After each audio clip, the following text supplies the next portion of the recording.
On Monday, Vice President Kamala Harris is going to be in Atlanta, kicking off what is being called an empowerment economic tour, specifically targeting African Americans, especially black men. The goal is to tout the initiatives the Biden-Harris administration has actually implemented over the last 3 years, but also to lay out an agenda over the next 4 years if they are reelected. The first two stops are going to be taking place in Atlanta and Detroit.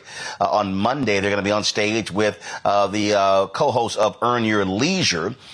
This, of course, is one of the issues that you see taking place, how they're using the vice president traveling around the country, speaking to the issues. She's a lot more active, obviously, than President Joe Biden is. And so this, of course, is a significant issue because by starting in Atlanta, they're focusing on what's happening there, of course, economically for African Americans, historically Detroit, and then they're going to be adding other cities to this tour over the next few months. Let's go to my panel. I want to talk about this here.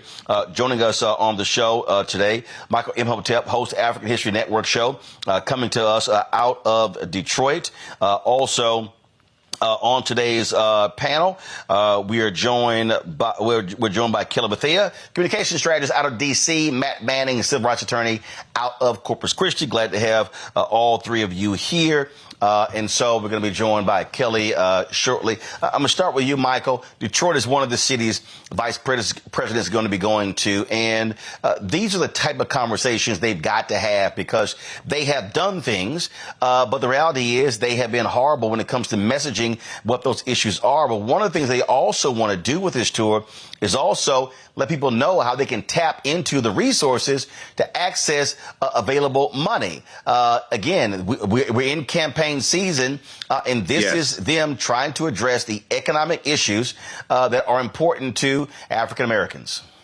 Absolutely. This is time to show and tell. This is time to claim your victories, talk about what you've accomplished, the $1.9 trillion American Rescue Plan that saved the economy, and no Republicans in the House or the Senate voted for the bill. When you had Republicans saying open the schools, it was only Democrats who passed a bill to fund about $350 billion, something like that, that went to funding schools, paying for better ventilation systems, paying for personal protection, et cetera, personal protection equipment, et cetera. So this is the time to connect the policies of the Biden-Harris administration, and they have a lot to talk about. Connect that to everyday African Americans and how it's impacting them. The African American median net worth has increased 60% under the Biden-Harris administration. We know we had a record number of jobs created, 15 million jobs, over 800,000 manufacturing jobs, et cetera.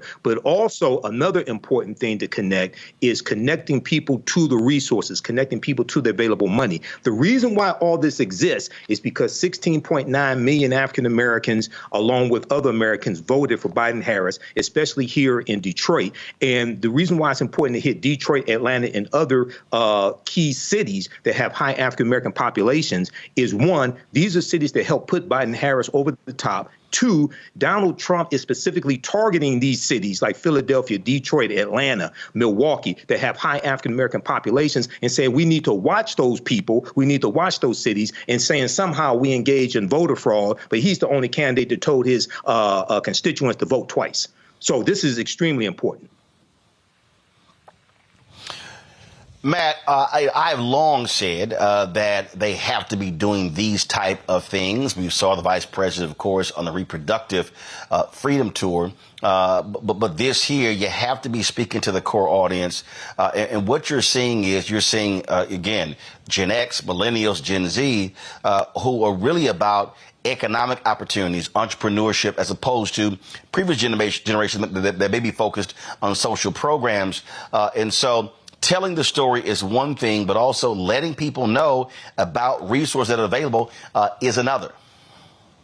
It is. It's especially important when you're in an environment where I think we've discussed on the show, there are a lot of Americans who have a feeling that the economy is in worse shape than it is by actual economic metrics. So it's important for the administration to not only put minds at ease in terms of where the economy is, but to correlate with that, here are resources to help improve your economic situation and to show that we're in fact concerned about making sure you have the needs of your needs met. So I think what's important about that is, what we see a lot of times with political rhetoric is we see correlation to phenomena that aren't even in the control necessarily of the politician, but they're going to take credit for it. And here, there are a lot of things that the Biden-Harris administration should be taking credit for. I think it's important that they go on that tour trumpeting that success. Particularly, I know when you were talking to Michael being from Detroit, I think I saw the other day that Detroit valuations of homes, correct me if I'm wrong, is like significantly higher in the last year than it's been in a very long time.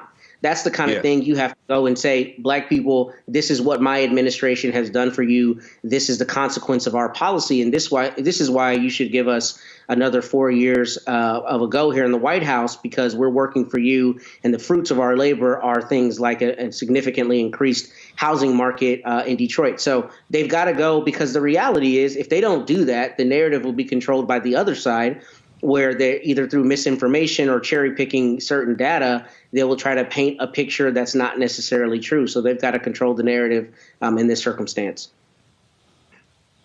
Absolutely do that. Now, of course, going to Atlanta, Georgia, battleground state, Detroit, Michigan, battleground state. Wouldn't be shocked they're going to go to Philadelphia, Pennsylvania, battleground state. But I would also, and I wouldn't be surprised if Charlotte is on that list, North Carolina, battleground state, Milwaukee, Wisconsin, battleground state. But I also would hope it would go to a place like Houston. Although that's in Texas, that could be beneficial to Congressman Colin Allred's bid running up for the United States Senate against Ted Cruz. But you also are going to a place where you have a significant Black entrepreneur class there as well. You got HBCU, Texas Southern University, Prairie View is only 50 miles down the road. So I think all of those are critically important. And so I would really hope this is going to be an expansive tour that is taking the message around the country, speaking to what has been done, but also what they're planning to do over the next 4 years. It's one thing to say what we've done, but you also have to have an agenda for what we want to do if getting reelected. Fanbase is pioneering a new era of social media for the creator economy. This next generation social media app with over 600,000 users is raising $17 million, and now is your chance to invest. For details on how to invest, visit startengine.com/fanbase or scan the QR code.